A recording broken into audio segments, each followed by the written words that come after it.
Guys, siapa yang dapat peringatan ini nih? Profil Anda tidak lagi menghasilkan uang setelah pada mengaktifkan fitur monetisasi konten.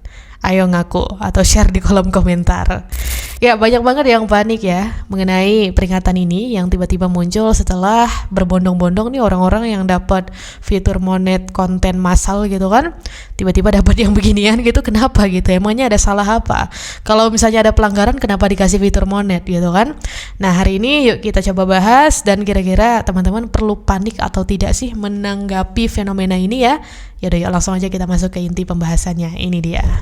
Oke, sebelum itu buat teman-teman yang mendapat peringatan serupa ya dengan yang ini, jangan panik ya. Ingat, jangan panik. Kenapa? Karena peringatan ini tuh bukan bentuk dismonet sebenarnya. Ya, dismonet dalam satu aspek atau dua aspek aja, tapi nggak secara keseluruhan gitu loh. Nah, dashboard kita atau akun FB Pro ataupun fanspage kita gitu ya, masih bisa menghasilkan uang, hanya saja peringatannya itu atau notifikasinya terbatas seperti ini. Ya, jadi terbatas gitu, bukan yang totally tidak bisa menghasilkan uang, atau bisa dikatakan bukan masalah yang terlalu besar lah ya, karena ini bukan bentuk dismonet yang parah banget gitu, enggak. Oke? Nah, untuk lebih jelas supaya teman-teman itu enggak harus ngerasa panik ya ketika mendapatkan notifikasi profil Anda tidak lagi menghasilkan uang ini, klik tombol warna biru yang di sebelah tulisan tersebut ya, lihat gitu, klik sehingga nanti akan masuk ke bagian ini ya. Bagian dimana di situ ada penjelasan berkaitan dengan kita ini udah nggak bisa menghasilkan uang dari fitur apa lagi ya. Nah, di sini dapat teman-teman baca itu ada tulisannya kemampuan Anda untuk menghasilkan uang terbatas katanya. Ingat ya, terbatas, bukan tidak bisa secara total. Oke? Terbatas dan tidak bisa secara keseluruhan atau secara total itu adalah dua konteks yang berbeda. Kalau terbatas ya seperti yang udah saya bilang tadi, masih bisa menghasilkan uang, hanya saja tidak dari semua fitur. Sementara kalau total gitu ya, ya berarti baik itu dari Reels, dari video on demand, dari postingan foto atau dari fitur bonus, dari siaran langsung, dari bintang, itu tandanya udah nggak bisa semua gitu. Oke? Nah, terus di bawahnya itu ya kita lewati deskripsi dari yang profil Anda tidak bisa menghasilkan uang tadi. Nah, kita langsung ke ini artinya ya. Ini artinya di situ dijelaskan, ini punya saya by the way. Anda tidak bisa menghasilkan uang dari video, tetapi masih bisa menghasilkan uang dari reel dan postingan dengan gambar atau teks. Paham nggak maksudnya? Banyak yang paham pasti, tapi buat yang nggak paham penjelasannya atau interpretasinya tuh kurang lebih kayak begini ya. Nah, Anda tidak bisa menghasilkan uang dari video katanya. Video yang dimaksud itu video apa? Apakah reel yang durasinya itu maksimal 90 detik atau video panjang yaitu video on demand? Nah, yang dimaksud di sini adalah video on demand. Jadi untuk saya ya, untuk akun saya gitu, saya nggak bisa menghasilkan uang dari video on demand yang saya upload. Jadi video itu yang diupload tuh bakalan kosongan aja nantinya. Meskipun viewsnya banyak, tetap dia tidak akan menghasilkan apa-apa. Yang dihasilkan paling cuma traffic gitu. Nah, kemudian lanjutan dari kalimatnya tadi ya, tetapi masih bisa menghasilkan uang dari reel dan postingan dengan gambar atau teks. Nah, ini kalau secara kasarnya dapat dimaknai, ibarat kita itu nggak monet iklan in-stream, tapi kita monet iklan di reels dan monet bonus gitu ya. Jadi bukan something yang dismonetisasi, enggak ya. Karena kalau saya nih ya, konteksnya di saya, pada saat saya mendapatkan fitur monetisasi konten ini, kondisinya saya tuh cuman monet di bonus, langganan, sama bintang aja gitu, dan iklan kemitraan. Selebihnya iklan in-stream dan reels itu di FB Pro saya nggak ada gitu ya. Ini konteksnya FB Pro ya, bukan fanspage saya gitu. Nah, itu tandanya memang dari awal saya itu nggak pernah monet iklan in-stream sama sekali ya kan, yang terhubung dengan video on demand. Jadi nggak ada istilah dismonet tuh ya kalau di saya kondisinya gitu. Lalu kemudian ketika mendapatkan fitur monetisasi konten ini, saya itu udah bisa menghasilkan uang dari video reels yang tadinya ya dalam segi postingan itu hanya bisa mendapatkan uang dari fitur bonus ya, monet bonus yaitu berupa foto dan postingan biasa, tapi setelah mendapatkan fitur monet konten ini lewat reels juga bisa. Jadi nambah gitu fiturnya cuy ya.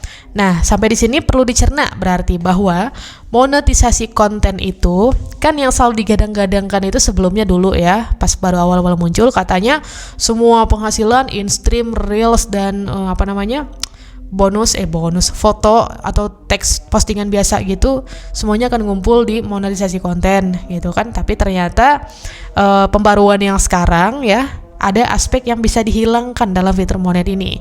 Bisa itu real ya, yang nggak bisa menghasilkan uang, atau bisa itu video on demand, atau bahkan itu bisa bonus. Karena beberapa fenomena saya menemukan di beranda saya gitu, ada orang-orang yang dapat notif seperti ini juga. Nah, yang tidak bisa menghasilkan uang di situ tertulis bukan video ya, tapi real gitu, atau bonus postingan foto atau teks biasa. Sementara video on demand-nya bisa gitu. Pokoknya macam-macam lah, beda-beda setiap orang kasusnya ya. Nah, terus kita lanjut nih ke bagian di bawahnya ya, di bawah yang ini artinya tadi, terus di bawah deskripsinya lagi ada peringatan yang bertanda seru merah itu ya. Profil Anda kehilangan akses ke beberapa fitur monetisasi. Dan itu tuh disebabkan oleh katanya aktivitas profil Anda tidak mengikuti aturan seputar konten asli. Nah, untuk aspek ini mungkin teman-teman bertanya-tanya, Kak, perasaan nggak melakukan pelanggaran deh, tapi kok dapat peringatan ini ya? Jangan merasa gitu ya, harus ingat-ingat gitu. Kamu pernah posting nggak di grup-grup tertentu, posting video yang mungkin melanggar hak cipta atau re-upload ya, meskipun nggak melanggar hak cipta tapi re-upload gitu, sehingga itu identifikasinya adalah konten tidak asli ya, mengarah ke sana gitu. Pernah nggak? Coba diingat-ingat lagi deh. Karena kalau saya sendiri sih, saya sadar diri ya, saya memang bergabung ke sebuah grup yang di grup itu tuh saya aktif banget, dan saya sering istilahnya ya terbilang sering gitu ngepost foto video yang mengandung musik yang mungkin ada hak ciptanya tapi nggak diklaim gitu ya sama perusahaannya di lewat Facebook gitu. Atau saya juga pernah ngepost video-video yang istilahnya itu saya ambil dari Instagram, ambil dari TikTok, terus saya post di grup itu supaya teman-teman di grup itu bisa lihat gitu kan. Nah, itu tuh juga bisa masuk ke dalam masalah ini guys ya. Jadi kita jangan apa-apa nggak ada pelanggaran, sadar diri dulu dan inget-inget lagi gitu loh. Kemarin-kemarin pernah nggak ini, pernah nggak itu ya. Nah, jadi gitu ya. Silakan teman-teman cek di grup-grup tempat teman-teman bergabung gitu. Cari itu ya discovery-nya, historinya apakah teman-teman pernah ngepost sesuatu yang tidak diperkenankan sama Facebook ya sebenarnya, tapi teman-teman melakukan hal itu karena merasa nggak akan kena pelanggaran gitu, tapi ujung-ujungnya ketika mendapat fitur monetisasi konten kena juga deh. So, sekarang kita masuk ke bagian dimana kira-kira cara untuk mengatasi perkara ini ya, itu seperti apa sih? Nah, kalau tips dari saya sih ya, pertama, mau dimanapun, kapanpun kita ngepost ya, baik itu di beranda kita sendiri ataupun di grup-grup atau di halaman apapun itu, jangan melakukan pelanggaran berupa yang pertama jangan re-upload ya, yang kedua jangan menggunakan unsur yang mengandung hak cipta, entah itu musik, instrumen gitu atau vokal dari penyanyi siapa gitu, jangan. Karena mau segimanapun kontennya kita kamuflasekan ya, teknologi yang dimiliki Meta itu canggih gitu. Jangan remehkan perusahaan raksasa itu coy, mereka itu luar biasa ya. Kecuali balik lagi kalau teman-teman udah jago banget nih ngeditnya gitu kan, udah master gitu. Nah, itu tuh ya biasanya lebih paham lah gitu mana seluk-beluk yang bisa untuk diedit sedemikian rupa sampai menghasilkan konten dengan makna yang baru gitu ya. Tapi kalau plek-ketiplek nih, atau teman-teman cuman kayak bikin musik dari sebuah video yang diambil dari TikTok, misalnya musiknya diedit jadi suaranya kayak berat gitu ya, atau suaranya kayak chipmunk gitu. Nah, itu tuh masih ketara lah gitu. Soalnya saya sering ya nemu orang-orang konten yang ngambil video dari sosmed lain, di post di Facebook, ada musiknya, terus musiknya itu diakali gitu, diubah tuh suaranya jadi berat gitu ya, kayak misalnya yang penyanyinya cewek diubah jadi kayak cowok, yang penyanyinya cowok diubah jadi kayak cewek gitu kan. Lucu itu tuh sebenarnya ya, tapi ya udahlah, mungkin itu cara mereka supaya ya mereka berharap mungkin mereka bisa monet dengan itu, tapi nggak tahu juga lah apakah mereka kemudian monet atau enggak ya. Yang jelas teman-teman yang udah dengar tips ini jangan dilakukan ya, karena ya ini nanti akibatnya gitu, bisa-bisa ketika mendapat fitur monet kena ya.